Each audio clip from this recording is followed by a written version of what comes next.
Okay, we're live. Hi, this is William Ramsey. Welcome to William Ramsey Investigates. On today's show, I have a very special guest, returning guest. We spoke 2 or 3 weeks ago about this show. We're going to do a part two, but his name is Chris Taylor. He operates the Don't Let Them Burn YouTube channel. So go check that out. Also, go check out our earlier show. Like, you can go check it out. Title is Transhumanism, Occultism, and AI in Entertainment.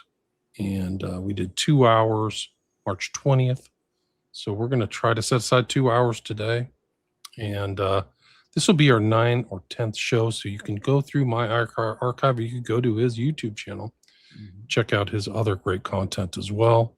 I just saw his pastor on my friend Hervoy Morich's Geopolitics and Empire. So that was kind of cool to see him pop up, because I remember Chris telling me about him.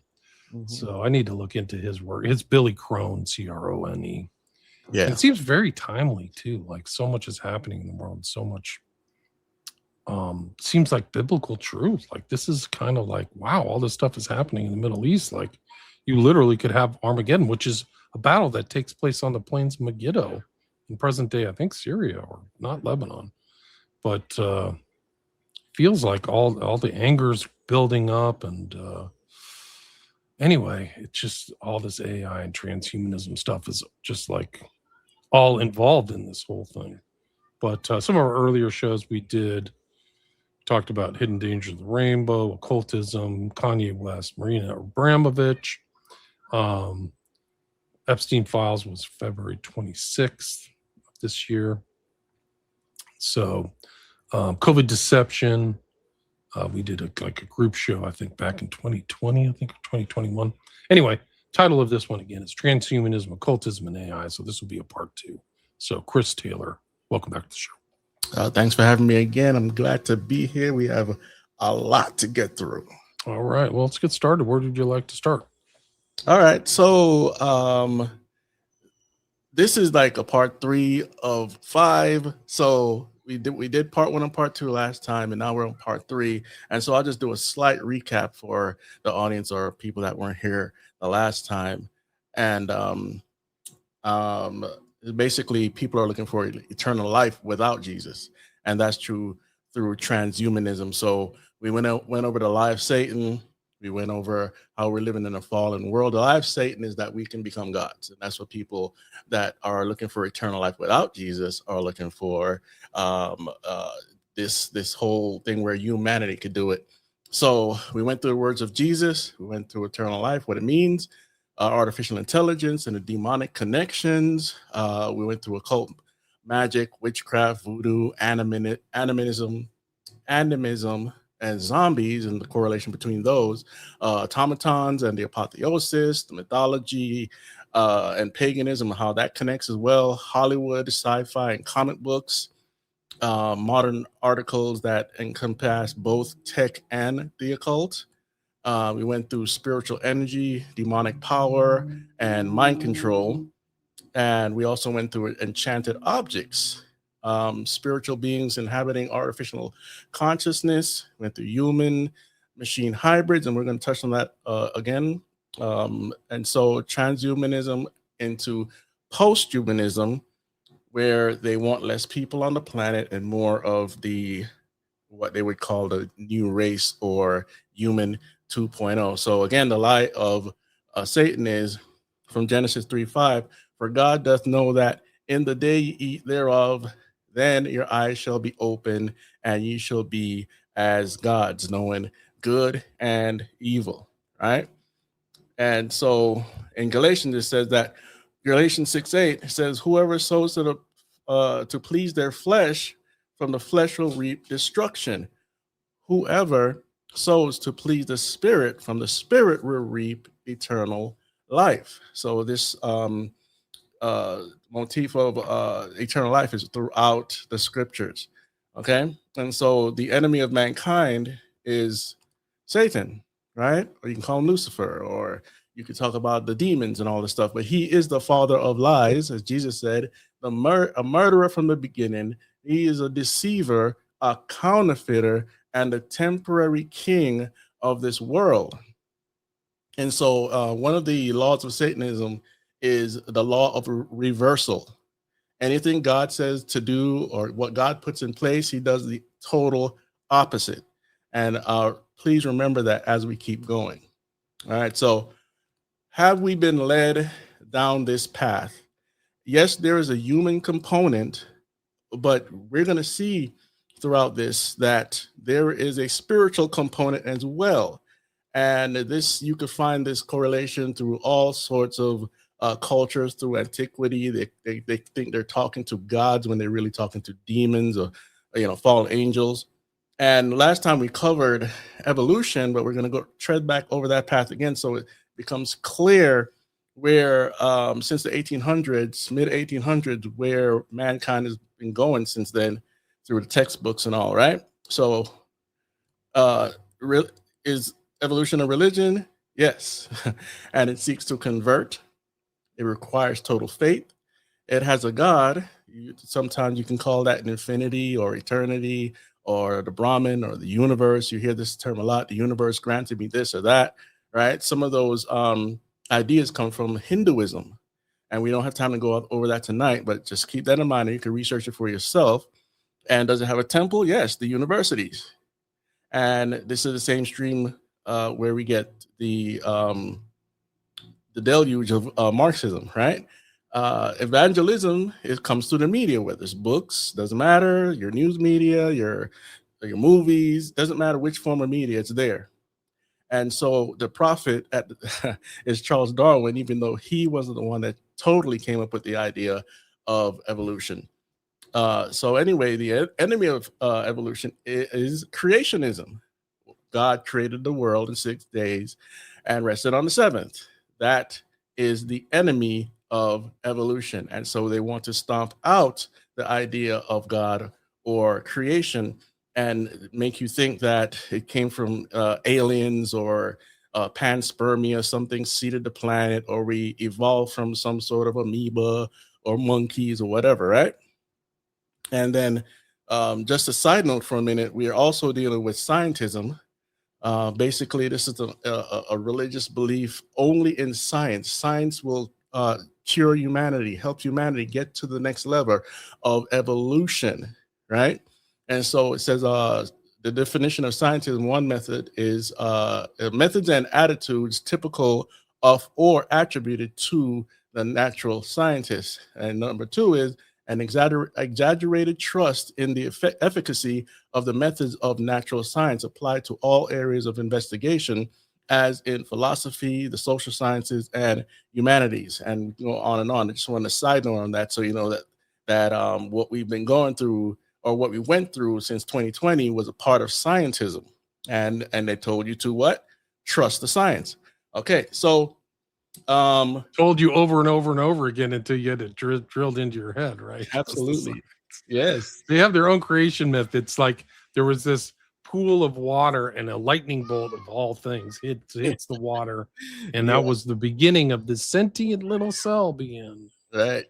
And many people believe in evolution simply because of the artwork.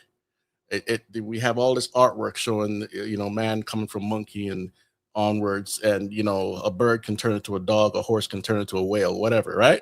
And it says here, it is not the strongest of the species that survives, nor the most intelligent, but the one most responsive to change. And the change they're talking about here is not, immediate change, is some long change over millions and millions and millions of years. Before the millions of years it came about, it was just thousands of years, and then they changed it because Darwinism was dying out. And I don't have the evidence for you tonight, but you could search for that on your own. Then the first title of his book was On the Origin of Species by Means of Natural Selection, or the Preservation of Favored Races in the Struggle for Life. So it's all about racial superiority. Darwinism makes it feels like people just sprouted up in, say, Africa or India, wherever, and they're not part of one DNA stream.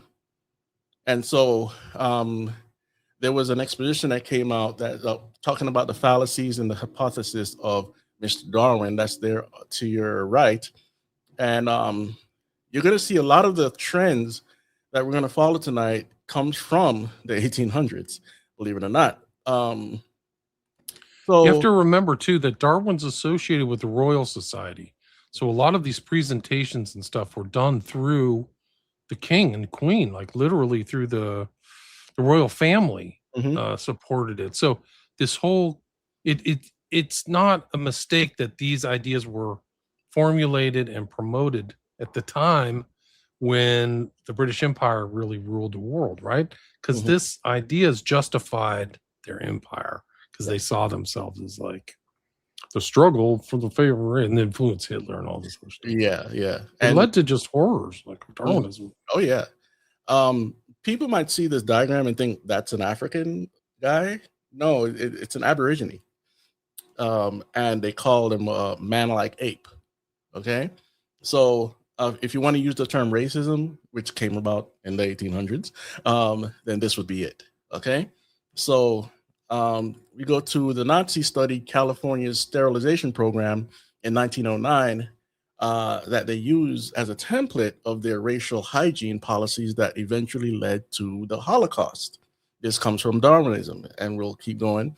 Eugenics did not end after World War II. California's sterilization program continued until 1979. The British Eugenics Society lasted until 1989, then changed their name to, I think it's the Galton Institute, then the Adelphi Genetics Forum in 2021. So eugenics never went away. Says here by controlling this is Julian Huxley, by controlling the mechanism of heredity, the human species can, if it wishes, transcend itself not just sporadically, but in its entirety as humanity. If enough people can truly say, I believe in transhumanism, then the human species will be on the threshold of a new kind of existence, as different from ours as ours is from the Pekin man. It will at last be consciously fulfilling its reality, its real destiny. All right. So basically, what he's saying, we all have to have one mind and think the same and be on the same path here. Right. So, And Huxley is not just some random figure. Like his great grandfather was Darwin's bulldog and all this stuff, like, and his brother of Aldous Huxley, and yeah. it's incredible family history. Yep. So the second wave eugenics, the TESCREAL bundle, it involved transhumanism, extropanianism, singularitarianism, cosmicism, which we touched on a little bit last time, rationalism, effective altruism, and long-termism. The aim is not just to improve the human stock, but transcend humanity altogether. Translation: get away from what God created and make our own kind of humans. Okay. And so I just put this here just to um Adolf Hitler's plan. He planned a mass genocide starting with the Jews, who he called inferior, after reading the works of Darwin and Nietzsche. And there's a whole lot to cover, we could do some plenty of shows on Hitler, but I just wanted to bring that up first. We're going to get back to Hitler in a second. Then we have Karl Marx, founder of scientific socialism, influenced by Hegel, Feuerbach, I think it's Feuerbach, and Henry, and wrote Das Kapital and Manifesto of the Communist Party. And again, he was influenced by Darwinism and Satanism. Then we Frederick Engels, just as Darwin discovered the law of evolution in organic nature, so Marx discovered the law of evolution in human history, right? So clearly he believes in evolution as well. And you're going to see some real atrocities come out of this stuff. And so all these guys right here, they believed in evolution. And some claim from evolution, a lot of them claim to be atheists. And atheism also leads to destruction. I'm not saying every atheist is going to jump out of a window and murder you, but these guys right here, the dictators, were atheists. It's a predicate to so much like stuff because they're following this evolutionary cycle. So it's based on Darwin, but political evolution is going to lead to communism, and anything in that way is reactionary against this divine, well, not even divine, it's not the right word, but this inevitable thing. That's why they can just justify wiping people out. Yeah. And I'm glad you said divine, because all these guys think, at least most of them think they're God, because when you look at the depiction of them in sculptures or paintings, they have a nimbus around them, divinity, right? So they have some sort of God complex as well.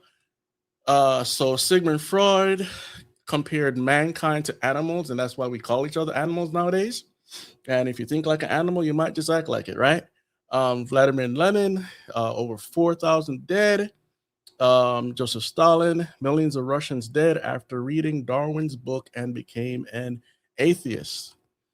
Friedrich Nietzsche, he says he proclaimed that God is dead. He had other weird ideas too, but I'm just staying here showing you he believed in evolution too, and self-proclaimed atheist. Benito Mussolini, 23 million dead because of his ideology. Adolf Hitler, 17 million dead, and also he's involved in eugenics. This is a diagram here. Which dictator killed the most people? We have, I think it's Yakubu Gowon from Nigeria, 1966 to 1975, 1.1 million. Mengistu Haile Mariam, Ethiopia, 1974 to 1991, he killed 1.5 million. All of these are communists, by the way. Kim Tu-sung, North Korea, 1948 to 1994, killed 1.6 million. Pol Pot, Cambodia, 1963 to 1981, killed 1.7 million. Ismail Enver Pasha from Turkey, 1913 to 1919, killed 2.5 million people. Hideki Tojo from Japan, 1941 to 1944, killed 5 million people. Leopold II of Belgium, 1865 to 1909, killed 15 million people. Again, Adolf Hitler, 17 million. Joseph Stalin, 23 million. And Mao Zedong, 78 million in China. Okay, so it just keeps getting worse and worse as time goes on, right? So then just another diagram for you. I call this death by communism. These are not all the countries, as we just kind of went over. China, 78 million, USSR, 23 million, Africa, 2.5 million, Cambodia, 1.7 million, North Korea, 1.6 million, Afghanistan, 1.5 million, Vietnam, 1 million, Eastern Europe, 1 million, Latin America, 15 million. So that's just show you the death toll that comes out of erasing God from your memory and your culture and supplanting it with Satanism over the people. So again, have we been led? Remember, this trail is leading us to transhumanism, and some people that we don't suspect. Now, Nikola Tesla was not a communist as far as I know. So it's not really about the communists, it's about the spirits behind the people, okay? And so Nikola Tesla was a Serbian-American engineer, futurist, and inventor from 1856 to 1943. And he said, here, I don't have it on screen, but I'm going to read it to you. It says, my brain is only a receiver. In the universe, there is a core from which we obtain knowledge, strength, and inspiration. I have not penetrated into the secrets of this core, but I know that it exists, right? So that's regarding the realms. Now, regarding signals, he says, I can never forget the first sensations I experienced when it dawned upon me that I had observed something possibly of incalculable consequences to mankind. I felt as though I was present at the birth of a new knowledge or the revelation of a great truth. My first observation positively terrified me, as there was present in them something mysterious, not to say supernatural, and I was alone in my laboratory at night. But at that time, the idea of these disturbances being intelligently controlled signals did not yet present itself to me. The changes I noted were taking place periodically and with such a clear suggestion of number and order that they were not traceable to any cause known to me. I was familiar, of course, with such electrical disturbances as are produced by the sun, aurora borealis, and Earth currents, and I was as sure as I could be of any fact that these variations were due to none of these causes. The nature of my experiments precluded the possibility of the changes being produced by atmospheric disturbances, as has been rashly asserted by some. It was sometime afterwards when the thought flashed upon my mind that the disturbances I had observed might be due to an intelligent control. Although I could not at the time decipher these meanings, it was impossible for me to think of them as having been entirely accidental. The feeling is constantly growing on me that I had been the first to hear the greeting of one planet to another. A purpose was behind these electrical signals. So you make of that what you will. I call it contacting spirits. He doesn't say that, but He clearly, kind of he says it in a much more like an intelligent way, right? yeah, Like it's something else is right. going on here, guys. Exactly. So that's just another depiction of him there. This is Tesla's Spirit Radio. So there's it's playing, it's right in the name, right? A Spirit Radio. And it's I think they said Spooky continues to live in the article there, but you can look up that article, read it for yourself. This is a realistic fashioning of the Spirit Radio. Clearly, we were on the cusp of, uh, electronic radios that like we have today, and back then there were devices that communicated overseas and all this stuff as well. So, He said he could send electricity through the airwaves too. So mhm, you didn't need a wire. Like yeah, he had some device that I think they either suppressed or I don't know. And it's weird too because Trump's uncle was involved in like Tesla's papers, which is yes, kind of yes. strange. Let me see here. So let's go to Thomas Edison. Thomas Edison, who was a rival of Tesla. Let's see here. Thomas Alvis Edison was an American inventor and businessman. He developed many devices in fields such as electric power generation, mass communication, sound recording, and motion pictures. 1847 to 1931. You might be wondering, why am I bringing up this guy? Well, he was in contact with spirits too. When Thomas Edison tried besting Nikola Tesla by building a spirit phone, right? An article says here by the 1920s, Thomas Edison's legacy was secured. The American inventor had forever changed the world by introducing the phonograph, the motion picture camera, and the first particle incandescent light bulb. If he had decided to retire that year, his reputation as one of the greatest geniuses of the past 2 centuries would still be strong today. But he had plans for a new invention, and it was his most ambitious yet, a spirit phone that would be used to contact the dead. So he was into necromancy, for those that need a translation. Instead of merely frame fortune or scientific advancement, one of Edison's biggest motivations for the new machine was the chance to best a rival one last time. The rival's name, Nikola Tesla. And you can look up that article for yourself. I'm just trying to show you bits of pieces of evidence that a lot of people are not as they're not as great a genius as you think they are. They're in contact with spirits. Okay. And so next we're going to go to the usual suspects. These weirdos that we keep coming upon and hearing about all the time. Helena Blavatsky, the Theosophical Society. She was into all sorts of stuff, and we'll get to a little bit more of that in a minute. Margaret Sanger of Planned Parenthood, a Satanist, and whatever else they want to call her. Alice Bailey, she was part of the Theosophical Society as well, and she started Lucis Trust. The Theosophical Society is the foundation of the New Age movement, for those that don't know.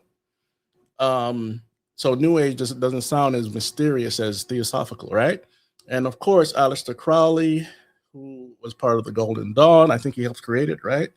The OTO, He developed he went through the Golden Dawn, so he was a post Mason. Golden Dawn was a post Masonic ceremonial magicianal order, and he went through it. So Okay. but he was his follower was very Israel Regardie was very much involved in publication of some of that stuff. Okay. It's still around. I think one of the original iterations of the Golden Dawn is still extant somewhere. And then we have the OTO, Ordo Templi Orientis. He developed the religion of Thelema, and he have a ton of writings that you can research for yourself, or get William Ramsey's book on Aleister Crowley. He did all the research you need. And that little bulb head thing up there is Lamb, the alien-looking thing that contacted him. He was contacted by more than one spirit, but this is this is the one that people know the most about. Okay, so I agree. That was in New York, of all places, 1918, and it's included in his encyclopedia, The Equinox. It's actually a subset called the Blue Equinox, and Lamb was kind of like a honorific term. It's similar to the word Lama, like Dalai Lama, and it's probably the first instinct of the big-headed gray alien that we have in writing. It's just so remarkable too, because this is like, like his drawing of it. Like, how do you come up with this entity? And then it just goes through all these other people, like Whitley Strieber and all this other stuff. Right. Yeah. All right. So we're going to jump from there and try to get a little bit more granular with it. So Helena Blavatsky, pay attention to the dates, guys. Okay. She is a Russian occult writer. Helena Petrovna Blavatsky, often known as Madame Blavatsky, was a Russian and American mystic and author who co-founded the Theosophical Society in 1875. And she gained international following as a primary founder. All right, so let's go into a little bit of what she says. She was a 32nd degree Mason and Luciferian witch, right? A lot of people that you're looking at today that you don't suspect are Masons and part of the Theosophical Society. And this is one of her quotes. And now it stands proven that Satan, or the red fiery dragon, the Lord of Phosphorus, and Lucifer, or light bearer, is in us. It is our mind. I try to take notes on these quotes here, because it's going to come to fruition how it's indoctrinating people today. I have an example coming up. Now, this is her again. Satan, the enemy of God, is in reality the highest divine spirit. In this case, it is but natural to view Satan, the serpent of Genesis, as the real creator and benefactor, the father of spiritual mankind, for it is he who was the harbinger of light, bright, radiant Lucifer, who opened the eyes of the automaton created by Jehovah. What she's saying there is that Adam, before he got the breath of life from God, was an automaton. That's what she's saying. But clearly she worships Satan or Lucifer, whichever name you want to use. And then we have Alice Bailey, British American esoteric theosophist and writer, 1880 to 1949. Alice Ann Bailey was a writer of more than 24 books on theosophical subjects and was one of the first writers to use the term New Age. Bailey was born as Alice Latrobe Bateman in Manchester, England. She moved to the United States in 1907, where she spent most of her life writing all this junk that she writes, right? And Externalization of the Hierarchy was like one of her most known works, if I remember correctly. Let me see here.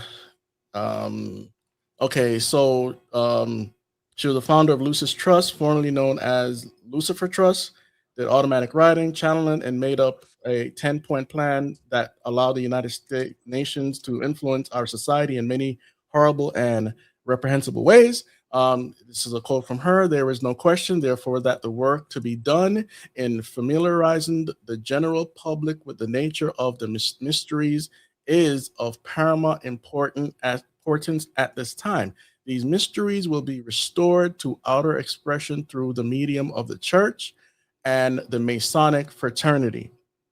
When the Great One comes with his disciples and initiates, we shall have a restoration of the mysteries and their esoteric presentations as a consequence of the first initiation. There's a lot she's saying, veiled terms. Basically, they're waiting on Satan to come and the Antichrist, and they're building this society so that type of corrupt knowledge, the secret knowledge, the Gnosticism, will be revealed to the whole world. That's what she's saying. Okay.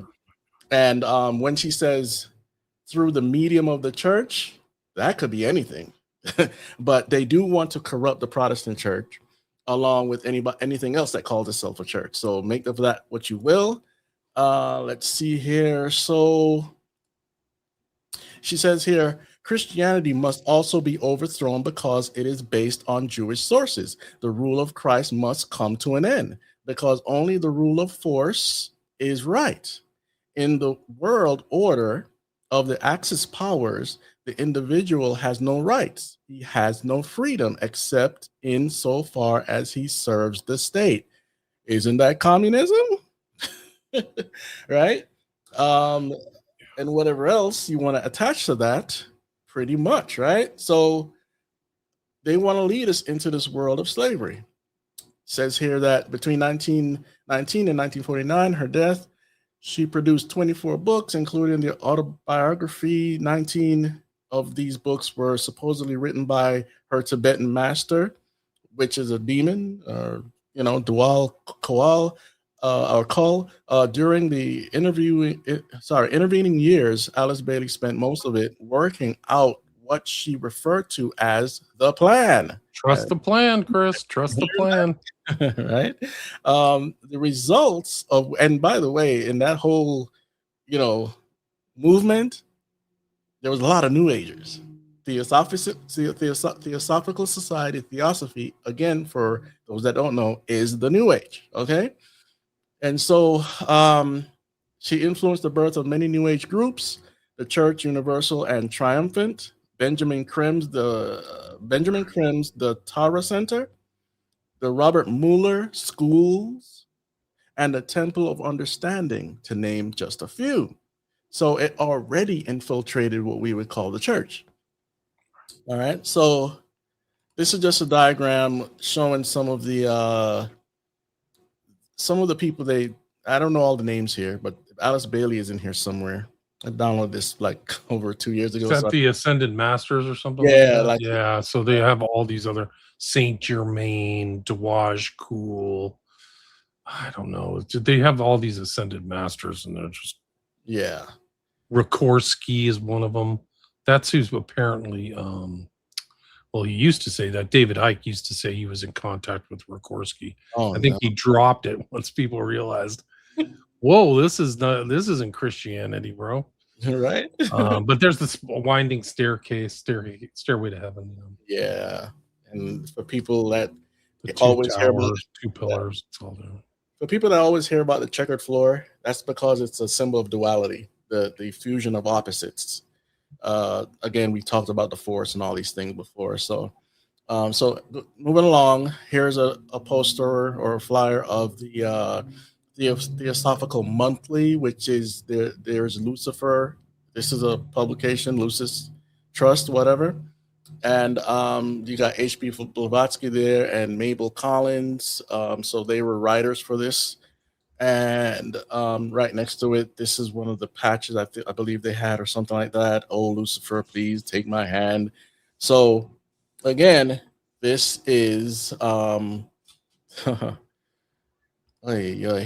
anyway, I know where that is. Out of the Theosophical Society and the United Nations, this is the prayer room in the United Nations.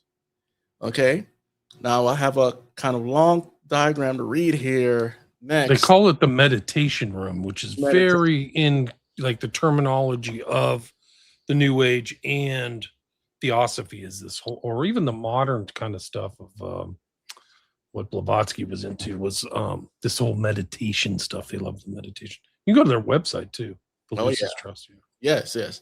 And what's coming in a minute will, I think it will wake some people up to how real this stuff is. But I'm gonna read. This is pretty long-winded, but I think we need to get through this, right? So, United Nation Meditation Room, Lucis Trust, is sponsored by, among others, Robert McNamara, former Minister of Defense in the USA, President of the World Bank, member of Rockefeller Foundation, and Thomas Watson, IBM former ambassador in Moscow. Lucis Trust sponsors, among others, the following organizations: United Nations, Greenpeace International, Greenpeace USA, Amnesty International, and UNICEF.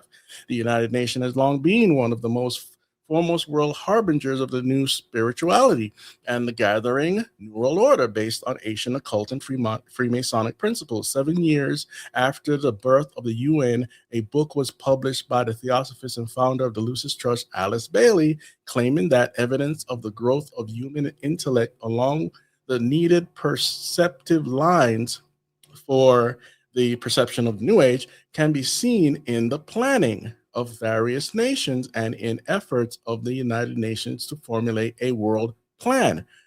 From the very start of the unfoldment, 3 occult factors have governed the development of all these plans. And this is a quote from Alice Bailey's Discipleship in the New Age, 1955, under Lucis Press, Volume 2, page 35. And so moving along, although she did not spell out clearly the identity of these 3 occult factors, she did reveal to her students that within the United Nations is the germ and seed of a great international and mediating reflective group, a group of thinking and informed men and women in whose hands lies the destiny of humanity. Oh, that's big, right? This is largely under the control of many fourth ray disciples. William, do you understand what the fourth ray is? Explain it to me. I No, used no, to. I forgot, man. Well, it's some kind of like rays, like the way that there's like the light and the rays. They're different levels of people involved, so it's some kind of hierarchical thing, if I remember correctly. I don't know. Okay, and if I'm not mistaken, General Flynn might be a part of this. He did say something that resonates with Elizabeth Clare Prophet. Like I think we did a show, didn't we? Do one where my memory's not that great, but Yeah, I thought yeah. I did a show with somebody where like he's repeating stuff she said word for word. Yes, yes, yes. So it says here, if you could but realize it, and their point of meditative focus is the intuitional or Buddhic plane, the plane upon which all hierarchical activity is today to be found. Um, to this end, the Lucis Trust, under the leadership of Foster and Alice Bailey, started a group called World Goodwill, on an official non-governmental organization within the United Nations. The stated aim of this group is to cooperate in the world of preparation for the reappearance of the Christ. For those that don't know, this is not talking about Jesus Christ. Okay, they use the term Christ to kind of get past your defense barriers in your brain. So, and this from One Earth, the magazine of the Findhorn Foundation, October 1986, page 24, issue 6. Findhorn is their kind of Esalen. It's very north in Scotland. It's actually kind of close to where Crowley's place was on Loch Ness, but it's kind of like a new age spiritual place. All right. So it's kind of important to understand, like that's where they go to do their meditations and stuff like that. And for those that don't know, New Age it takes from every religion and counterfeits some of Christianity to kind of again get past the defense barriers. Yeah, it's like a perennialist. It's like they get all this knowledge from other places. Yeah. So, in the original plan for the new headquarters, a tiny room had been provided as a place dedicated to silence, where people could withdraw into themselves regardless of their faith. So we have a one world religion type thing going on there. Creed or religion, but Dag, sorry if I butcher this, but Hamar Scold, I don't know. Yeah, Dagenham. Yeah, it's a tough Um, one. He died mysteriously. His plane crashed in like Central Africa, right around I think when they were taking over the Congo, and it's pretty much proven that he was taken out. He wow. was killed in a plane crash. So Dag wanted something more. He actually had sympathy for like Africans, which gets you killed right off the top. Like I think that he was trying to prevent like the looting of the Congo, and Oh yeah. that's a life ender. Oh yeah. So Dag wanted something more dignified. In his efforts, he was supported by a group composed of Christians, Jews, and Muslims, the Friends of the UN Meditation Room, okay, who combined their efforts and provided the money for a room worthy of a world organization. The work on the room began by Mr. Hammarskjöld, personally planned and supervised in every detail the creation of the meditation room. Journalist Pauline Frederick gave another example of his interest in an interview for the UN Oral History collection. Quote, he was instrumental in creating what he called the meditation room. He said that the house, which he referred to the UN frequently, this house must have one room dedicated to silence. And for those that are wondering why silence, because in Buddhism and the Eastern traditions, you empty your mind, you get into a silent place, you don't think about anything, and suddenly, depending on how much you concentrate, you might get greeted by a spirit. Okay, so I remember very distinctly one night when I heard that he had been working most of the night. And about 2 o'clock in the morning, he called some of his aides in, and they assumed that they had been some bad news from one of the fronts where the United Nations emergency forces were then located. But he said, quote, I want to go down to the meditation room. And he took them down to the meditation room, and it was about, as I said, 2 o'clock in the morning. And there he spent considerable time directing the painters to put just the precise coat of paint on the walls of the meditation room, so the light would be just as he wanted it. So he had a very close feeling about the spiritual, and he felt that it should be the center of the United Nations. He had a special crew of painters working on the meditation room that evening. He said, we want to bring back in this room the stillness which have been lost in our streets and in our conference rooms, and to bring it back in a setting, in which no noise would impinge on our imagination, right? And so he banned chairs and replaced them with benches. In the center of the room, he placed a 6.5-ton regular block of iron ore, polished on the top and illuminated from above by a single spotlight. This block, which was a gift of the King of Sweden and a Swedish mining company, was the only symbol in the room. Mr. Hammarskjöld described it as a meeting of the light of the sky and the earth. It is the altar to the God of all.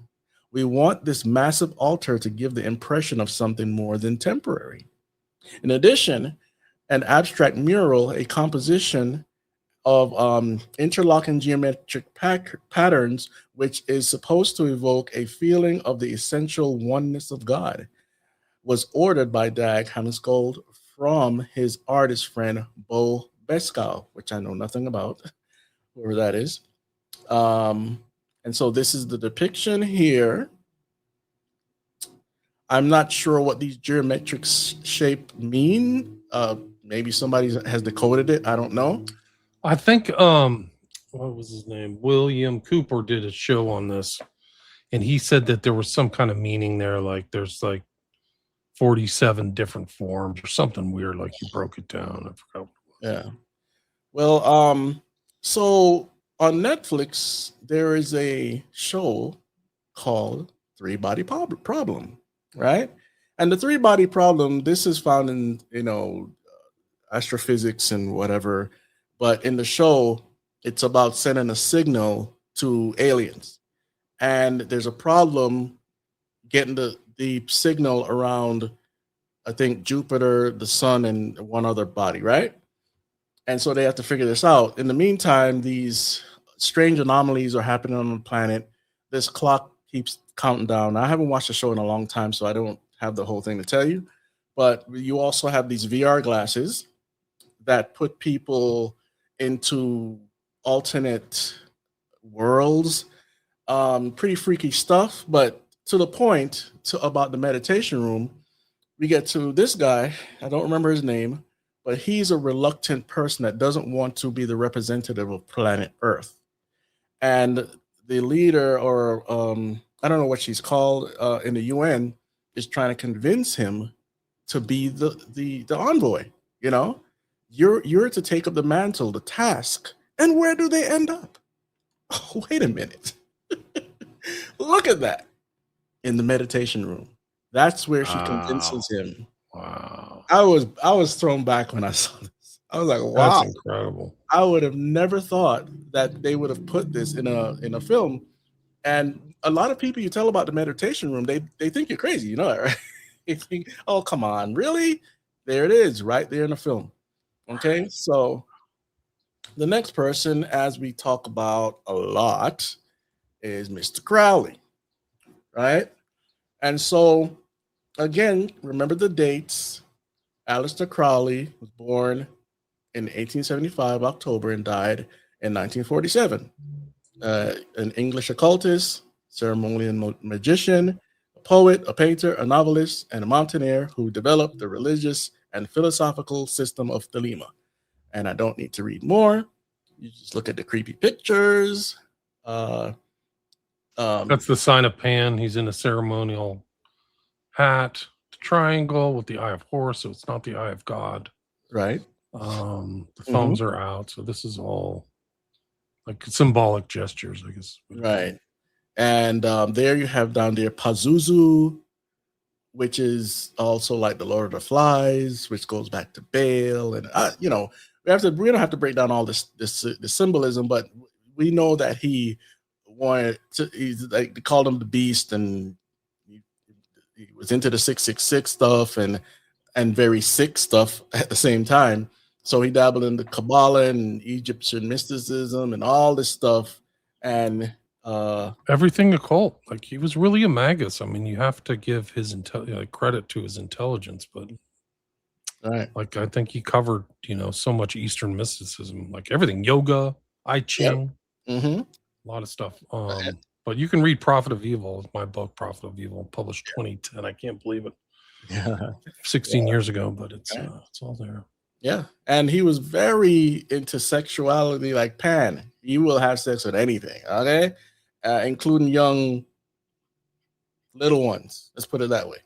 Okay, so anyway, let's look at some of his quotes, because where we go in a minute, you will see some other stuff.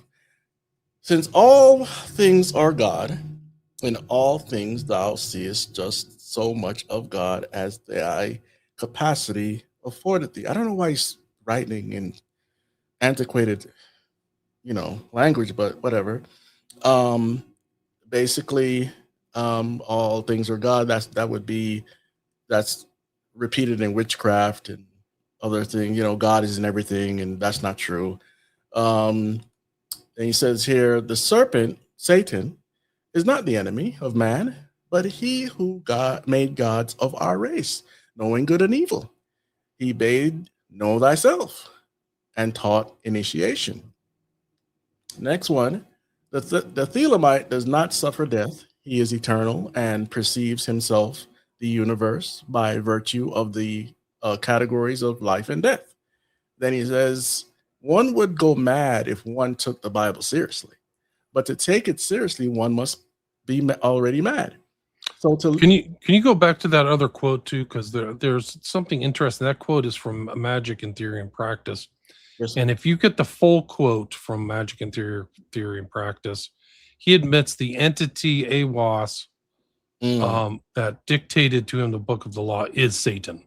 So this, Mm. the longer quote of this, if you just type this into a search engine, you probably can find the longer quote, but it reveals that he's just using coded terms when he's saying AWAS, Yeah, which he received that book in 1904. yeah. And that quote about AWAS was in Our Gods Were Spandex about the superheroes. Let's see here. So another one, I was not content to believe in a personal devil and serve him in the ordinary sense of the word. I wanted to get hold of him personally and become his chief of staff. And there are more horrible quotes by Aleister Crowley. But the other day, I'm watching Invincible, and Invincible is not a show I recommend. I don't recommend it. I'm just researching and trying to see what's out there. And so they're on season 4 now. And I have my problems with Invincible. I probably cover that in another show, right? And so we get to season 4, episode 4. And the reason I'm showing you this is because of everything we just read.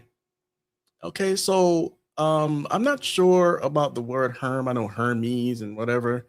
Do you know anything about that It word? doesn't come to mind. No, nothing comes to Okay, mind. all right. So the premise of the episode is they're in hell, and Mephistopheles, aka Satan, is there, and with his demon people, or whatever you want to call them, not people, but there's spirits, whatever. And they get defeated by Volcanica. This is, of course, you got to separate the myth from the allegory to the reality, right?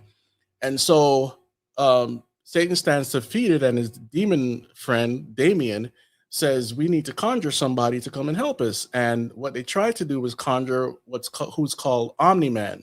Omni-Man is the one there in the gray and red cape to the left. Okay, that's Invincible's father.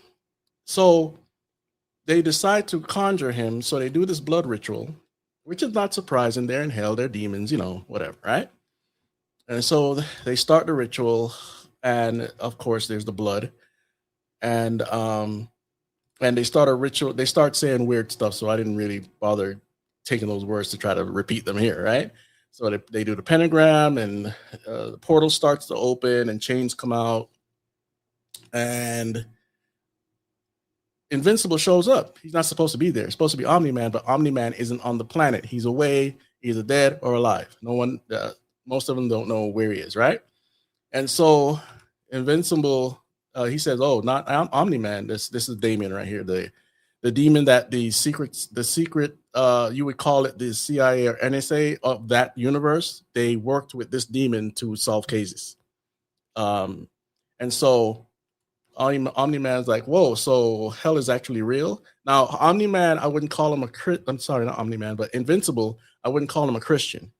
But he believes in hell, he believes in heaven, and he believes in a God, but he's not, I wouldn't call him saved or anything like that, right? So what you're going to witness here is the deconstructing of Invincible, his thoughts, his beliefs, by a demon and by Satan.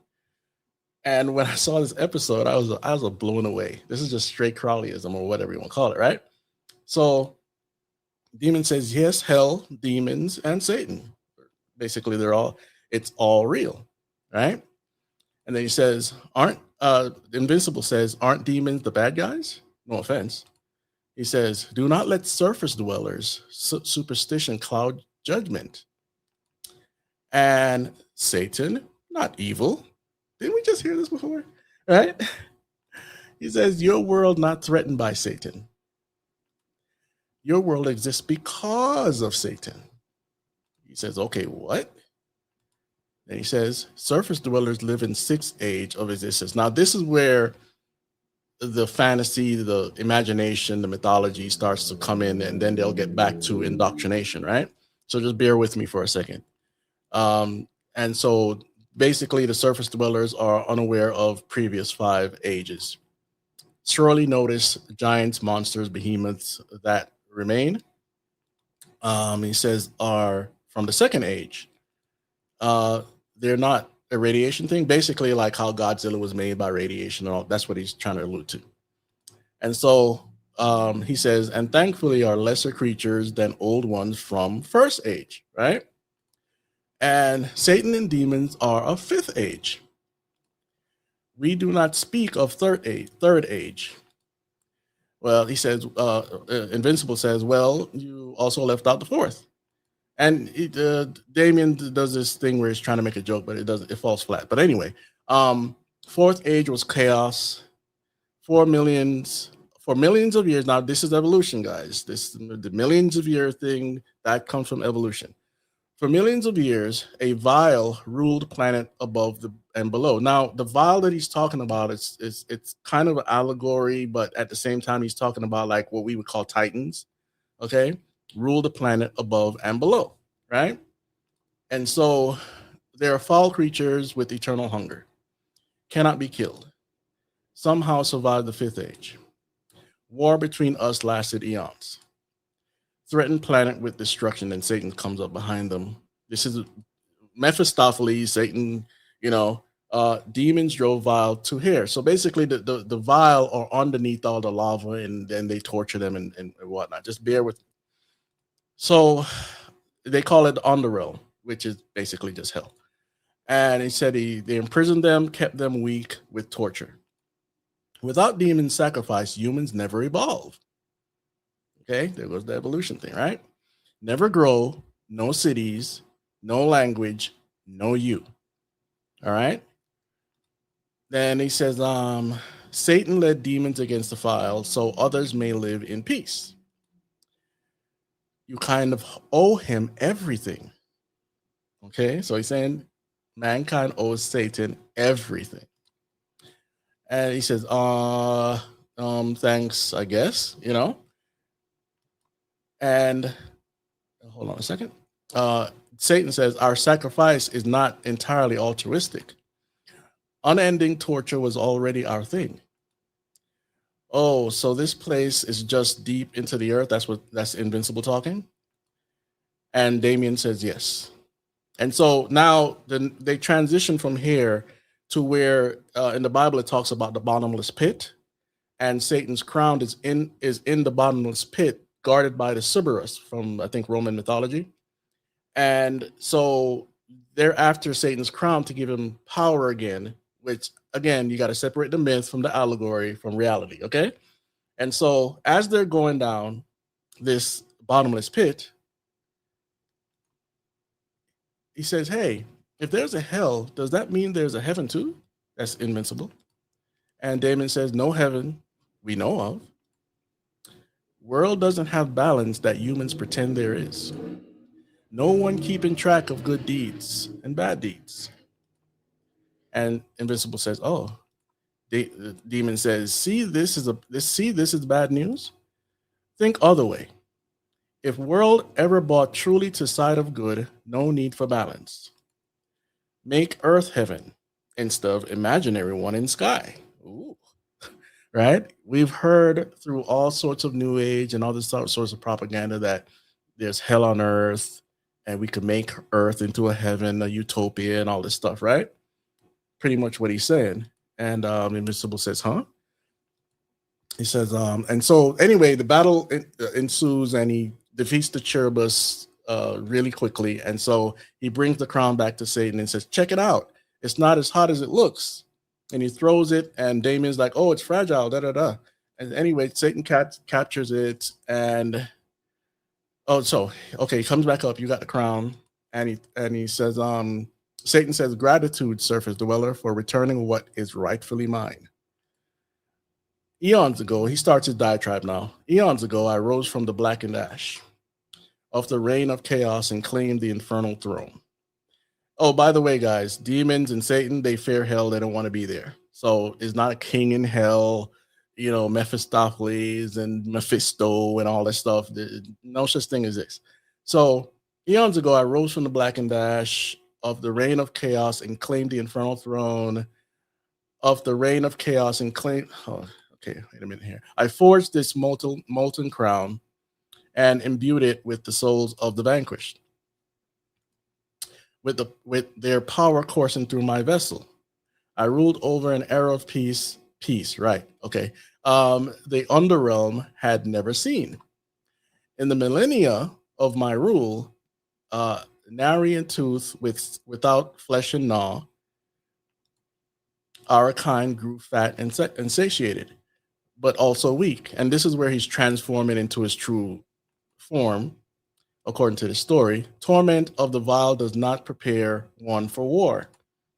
We must draw upon the memories of the old, the tearing of muscle and shattering of bone, the glory of domination.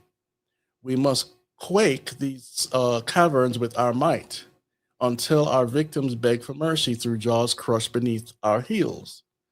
And then he starts laughing, electric guitars start playing, and he's like, yeah, baby, whoa. They're trying to make Satan into a cool guy for people to like him, right?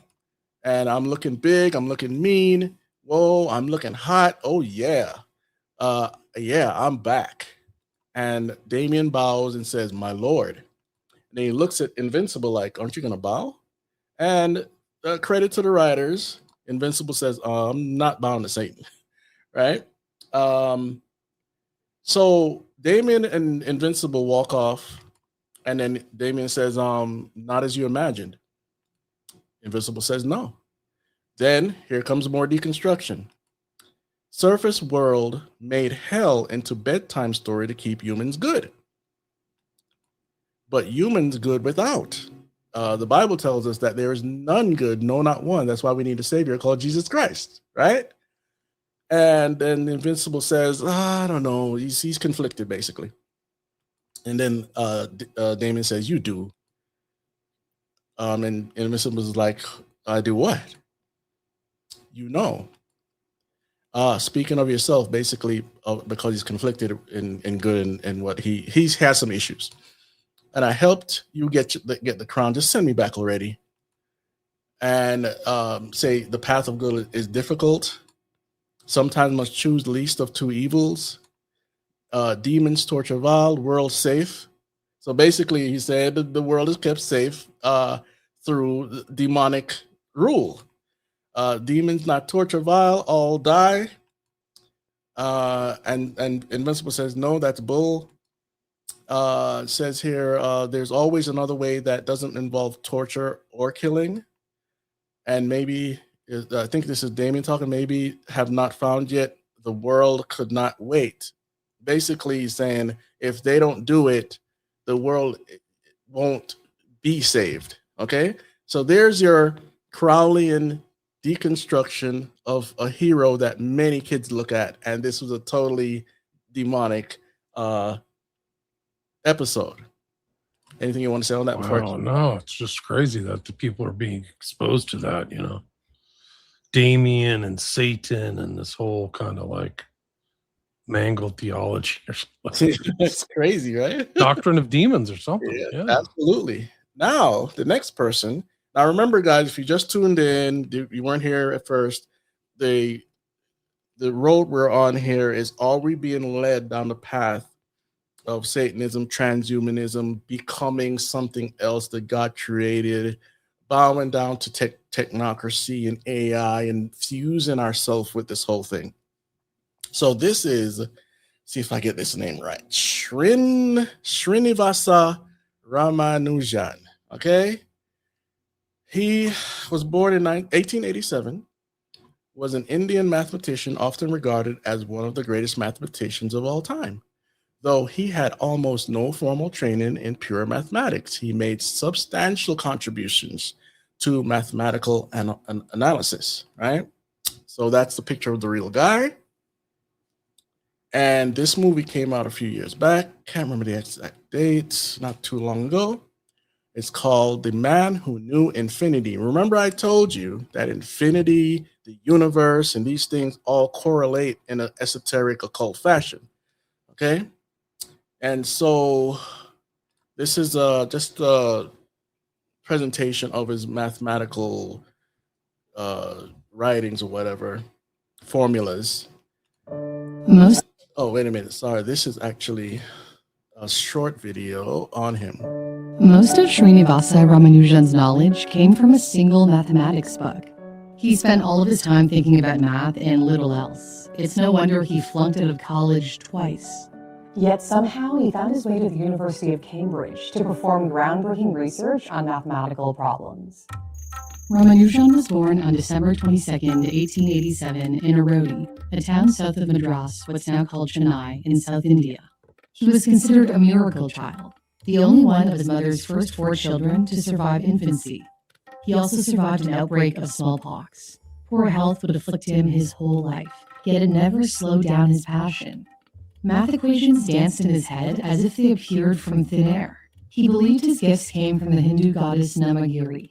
He used to go to the nearby Sarangapini temple as a boy to sketch complex mathematical equations in chalk on stone slabs. As a teen, he got his hands on a copy of this book of math theorems by British mathematician George Carr. It was meant as a teaching aid for students. However, many students actually struggled to read this book because it listed answers without showing the steps to get there. But for Ramanujan, this book awakened the genius in him. Carr's book was like a crossword puzzle, with its empty grids begging to be filled in. All right, so there you have it. So let's go back. Sensing a theme here. Yes. They're all getting information from entities or somewhere else. So the movie, The Man Who Knew Infinity, illustrates this.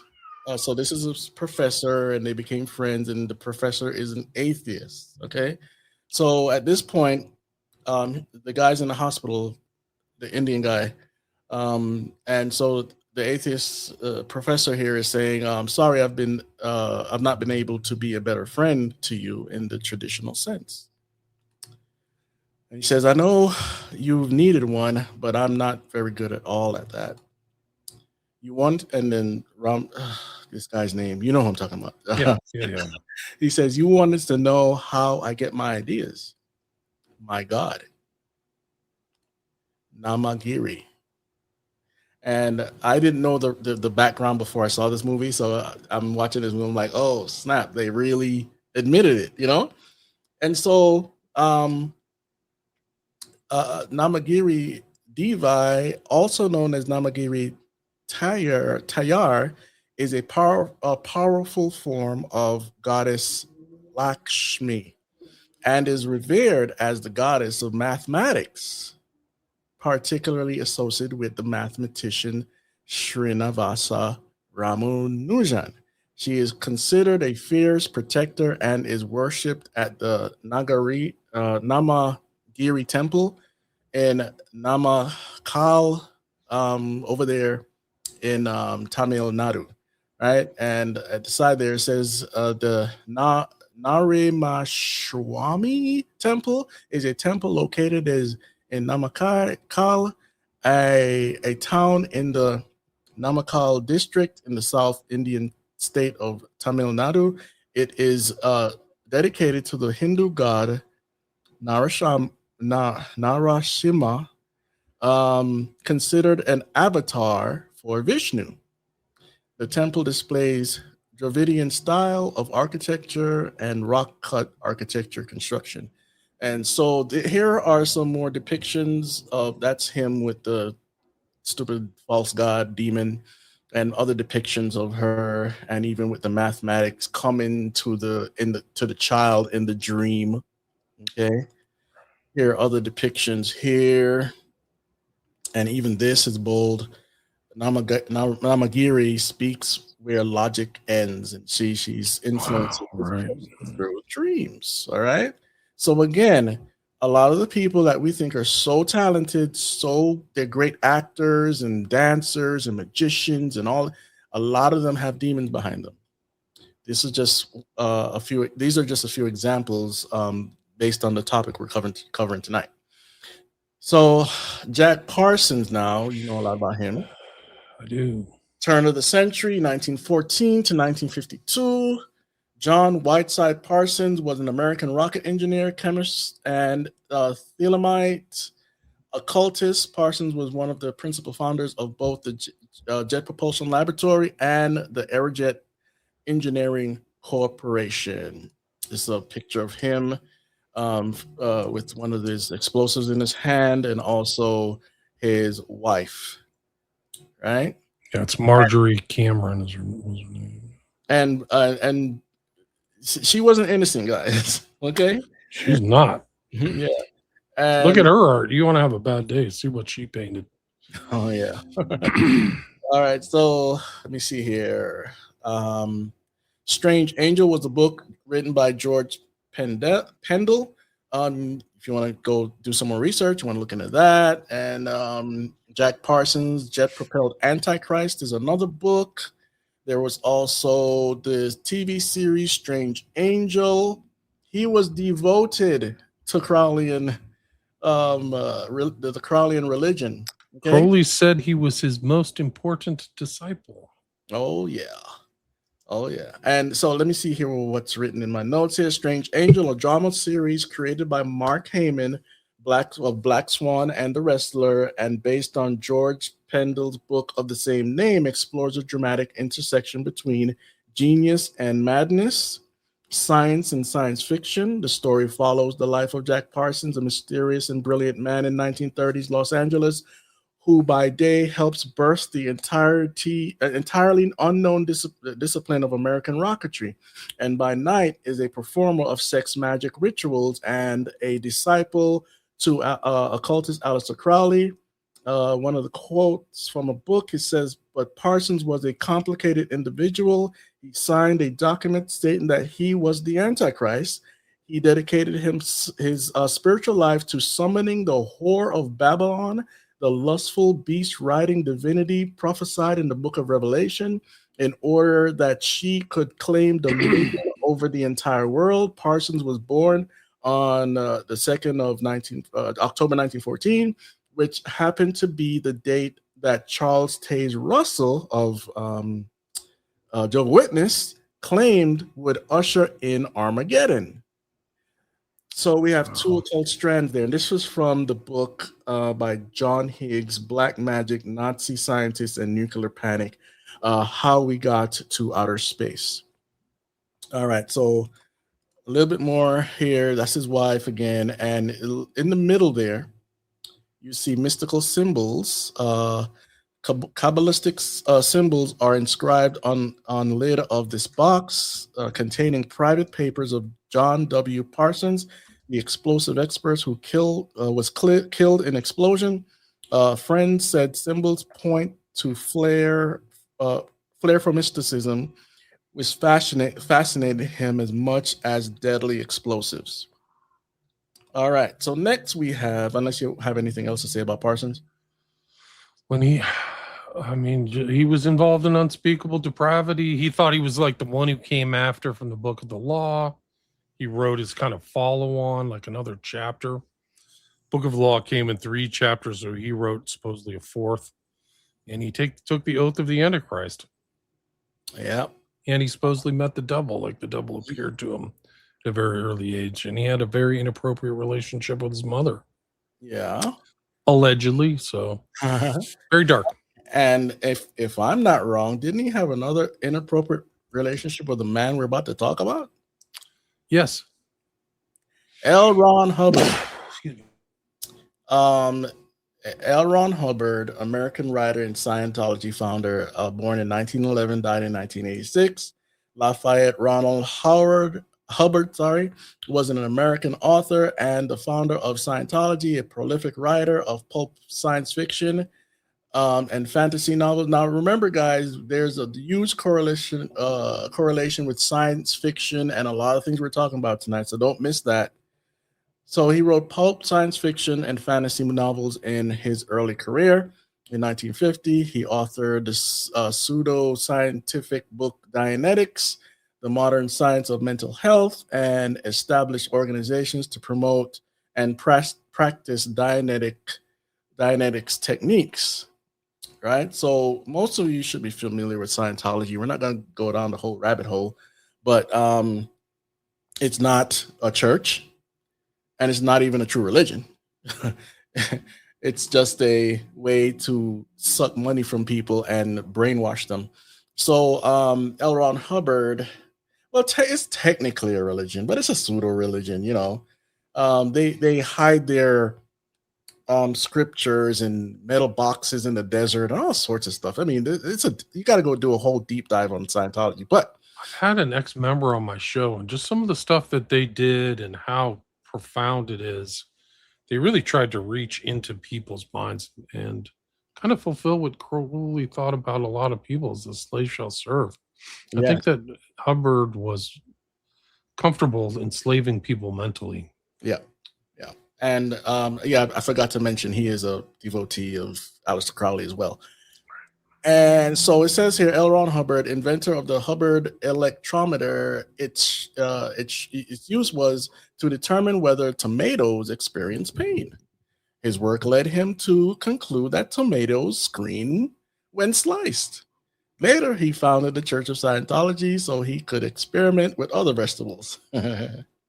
So next, He also believed that a lot of your like existential pain came from earlier lives, which is evolutionary. So when you were a clam and you experience pain, or somebody hates you, like in a previous life, that was like part of your thing, and you had to get it out of your business. This is true. Like, it's in one of his books. So he integrated ideas of evolution, which is kind of like one of your themes, ideas of evolution, into his pseudo religion. It's a religion. It's just so strange, but it's like self-programming hypnotism. It's almost like A Course in Miracles. Yeah. Well, as you see from where we started to where we are now, there are deep correlations with evolution, atheism, hating God or acting like he doesn't exist. And Romans 1, which I don't have up here to show you, but if you know your Bible, you know what I'm speaking of. It tells you that all of these things come out of the unbelief of God, that he exists, that Jesus Christ is the Savior, and all of this comes out of this. So don't be surprised that people are doing these things in a fallen world. So next, end of World War II, we get Operation Paperclip. Operation Paperclip was a secret United States intelligence program in which more than 1,600 German scientists, engineers, and technicians were taken from former Nazi Germany to the U.S. for government employment after the end of World War II in Europe between 1945 and 1959. Several were former members of the Nazi Party. Now, it wasn't just America that got them too. British got them. I think Russia got some too. But we're paying attention to America right now. So German scientists recruited by the U.S. I'm just showing you some proof of newspaper clips that this actually happened for people that don't believe that this stuff happened. So basically, we took a lot of the Nazi, the best of the best to jumpstart our programs, right? So this is a book, Operation Paperclip: The Secret Recruitment. There's Werner von Braun, author Rundolph, Herman Oberth.